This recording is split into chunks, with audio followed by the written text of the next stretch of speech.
Hi students. Okay, so today we're going to start on building for a lesson that will have three different parts. The first part is going to be creating a rubbing using different pieces of cut cardboard assembled together to create a design or an image.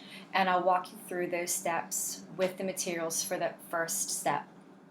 Do not get rid of your cardboard design. The next step will be adding a couple more materials and pulling some collagraph prints. And after that step is complete, you'll be able to go back onto it with a permanent marker and add it like color elements to it, patterns and things to it, and make it into a wall hanging or a piece of art on its own. So the first step is going to be a lot of fun creating rubbings, but don't get rid of the cardboard design. So here are the materials that you're going to need for the first step, and I haven't figured out how to add words to my videos yet, so I wrote them down. Seemed easier. Rubbing. You're going to be using cardboard. I used a cereal box. Cereal box is great. It's got enough weight that it'll show up for the collagraph, but you can still cut it really easily with scissors. One cereal box should be plenty per student. And then you'll need paper. I'm just using regular computer paper, plain paper. You don't want lined paper for this. It will really interfere with your design. Crayons without the wrappers. So, to be honest with you, I soaked these this morning in some warm soapy water. It was like a dish soap and warm water to try to get the wrappers off. And some of the wrappers came off really easily and some of them did not. So plan ahead. Maybe it's a lot of fun for you to peel the wrappers, and maybe you're like a soak it until they dissolve kind of person. Best of luck to you. Scissors. Glue.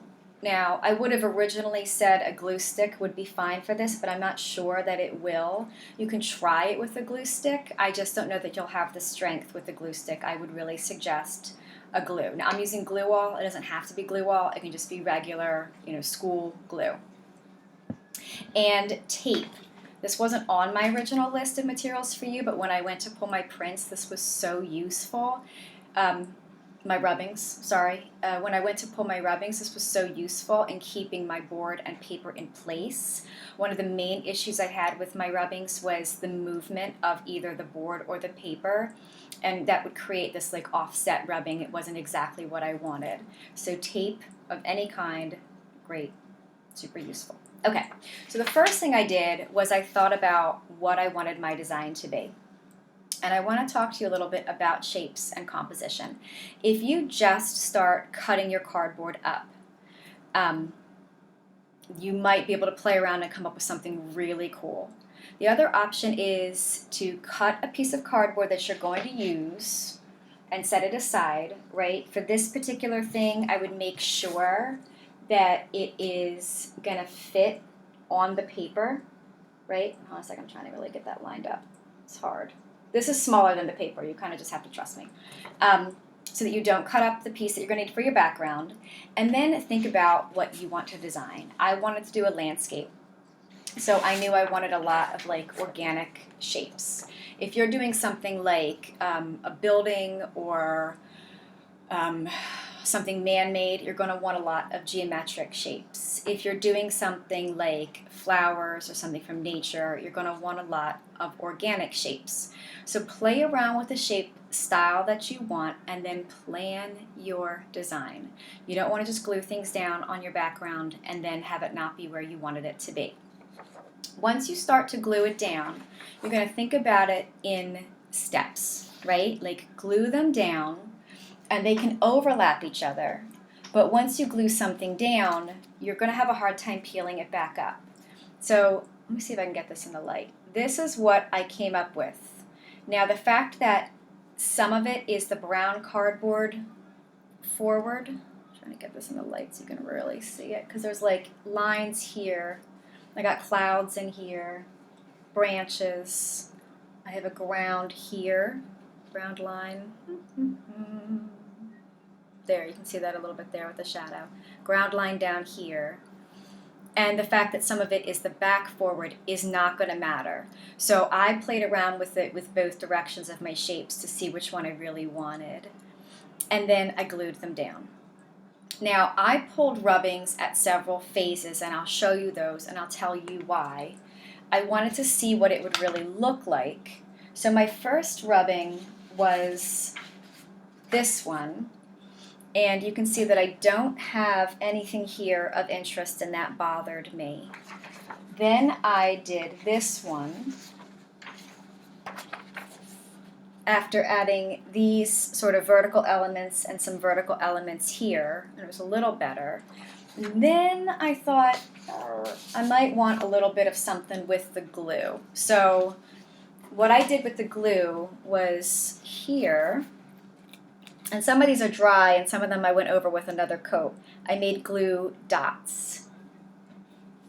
Students, you know me with glue, right? A little dab will do you. Dot, dot, not a lot, right? However you want to put it, you don't need a lot of glue. You don't need it to glue these together, and you don't need it to make these dots. But what I did for the dots was I went straight down with the glue, a little bit, straight up, and I didn't leave any glue string.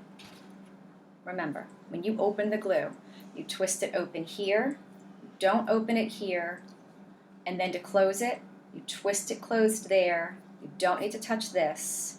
This is where you open and close it. Super important that you close it before you put it away. With my glue, after doing these dots, I added a little bit of like kind of grass detail, and then I added a little bit of these. Okay. Then, when I pulled my prints, I was able to get two totally different feelings, two different vibes, just by changing the color. I keep calling these prints. These are rubbings.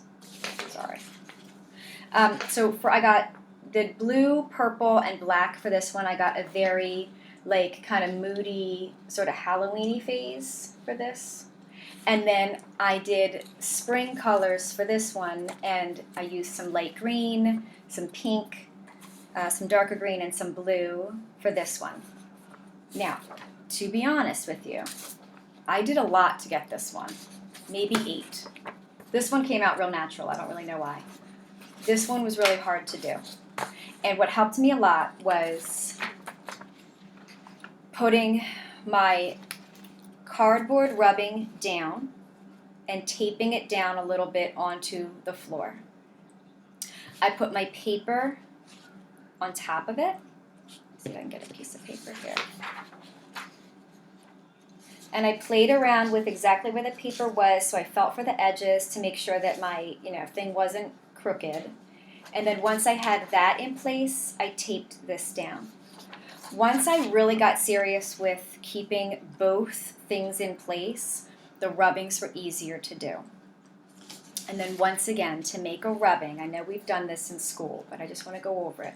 On the flat paper with the flat side of the crayon, you will lightly kind of scoot along your paper, and it will find the indentations and areas of relief that you've created with the cardboard layers, and those areas will pop up and grab the color.